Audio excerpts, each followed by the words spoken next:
Today let's take a closer look at the Ruger SR1911 chambered in 10mm.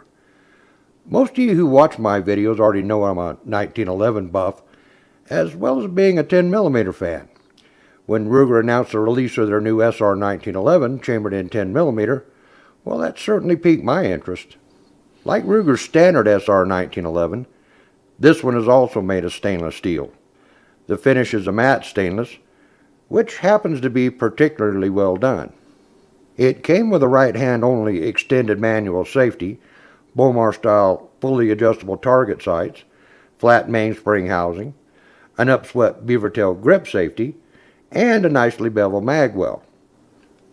The grips that came on this Ruger are very serviceable and have a somewhat rubberized texture. Since my local FFL is also a Ruger dealer, he carries a decent selection of aftermarket grips just for the Ruger SR1911. These cherrywood grips are a standard thickness and they fit my larger hands really well. Don't misunderstand, there's absolutely nothing wrong with the factory grips. This is just a matter of personal preference. This SR1911 does utilize a 70 series firing system, which I happen to prefer on a 1911. The trigger itself is skeletonized and equipped with an over-travel adjusting screw. It also has an extended magazine release that allows for quick magazine changes. This 1911 utilizes a bull barrel design that doesn't require a conventional barrel bushing. Having a bull barrel with a slightly thicker chamber wall certainly allows this 1911 to better handle the higher working pressures the 10mm round produces. This 1911 utilizes a full-length guide rod, and the 18-pound reverse recoil type spring arrangement handles my full-power Normaclass 10mm ammo without any issues. Unloaded, this 1911 weighs in at 40.4 ounces. In spite of having a bull barrel, this Ruger balances very much like a standard 1911. In other words, it doesn't feel the least bit nose heavy. I found this Ruger 10mm to be exceptionally accurate. Having fully adjustable sights also makes sighting this 1911 really easy. The backside of this Bomar target sight does have anti-glare serrations, which I happen to think are a nice touch. The front sight is a pretty standard 1911 dovetail sight, which I am considering replacing with a fiber optic type. Out of the box, the trigger pull was right at 4.5 pounds, with a very crisp break. After a little trigger work, this trigger now breaks right at 3.5 pounds.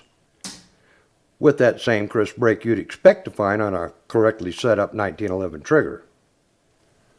While still quite manageable, recoil is a little more noticeable than a 1911 chambered for the 45 ACP round, but that's to be expected.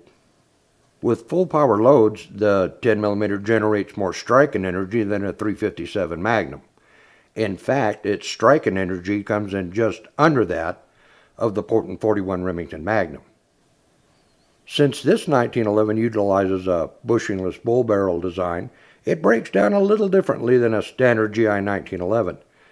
To disassemble it for cleaning and routine maintenance, you'll need to fashion a takedown tool out of a paper clip. The tool is really easy to make by straightening the paper clip and bending the end at a 90-degree angle. Locking the slide back allows you to insert the takedown tool into a small hole located in the guide rod. Once you've inserted the bent end of the paper clip in the small hole in the guide rod, you can then manually release the slide stop and gently allow the slide to move forward until the spring load is captured by the takedown tool. Once you've done that, align the slide stop with a rounded takedown notch on the slide and remove it just like you would on a standard 1911. The slide can then be removed from the rails.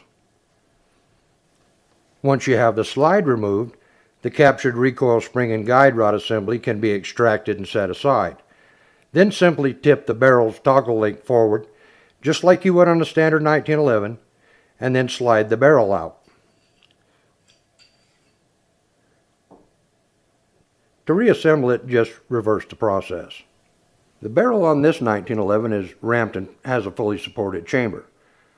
This design is superior to the older designs like that found on the Colt Delta Elite, which utilizes the same chamber design as a standard 1911, chambered for the 45 ACP round.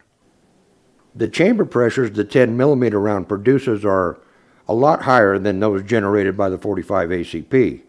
In a non-fully supported chamber, case head blowouts and even complete case head separations can occur when using full power Norman class ammunition, like that available from Buffalo Bore, Double Tap, and Underwood. Underwood goes as far as warning users not to use their ammo in handguns lacking a fully supported chamber. The Ruger SR1911 has the ramped and fully supported chamber, allowing it to better handle this type of full power ammunition.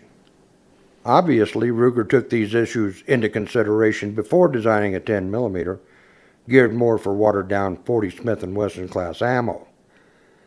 This 1911 will shoot both classes of 10mm ammo equally well. This SR1911 came with two 8-round stainless steel magazines. But as far as magazines go, any magazine designed to fit the Colt Delta Elite will also work fine in this 1911.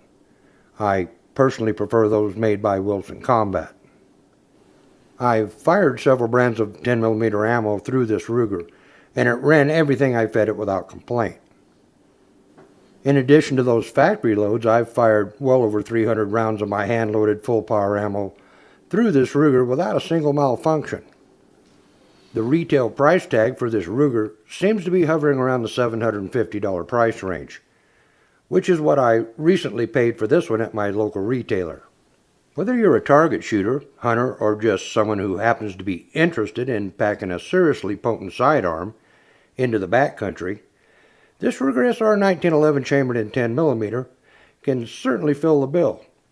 In my opinion, Ruger has really hit a home run with this 10mm. Well, that winds up my initial thoughts on Ruger's new 10mm. I'll do a follow-up review as soon as I've spent a little more time with it. In the meantime, practice often, shoot straight, and thanks for stopping by.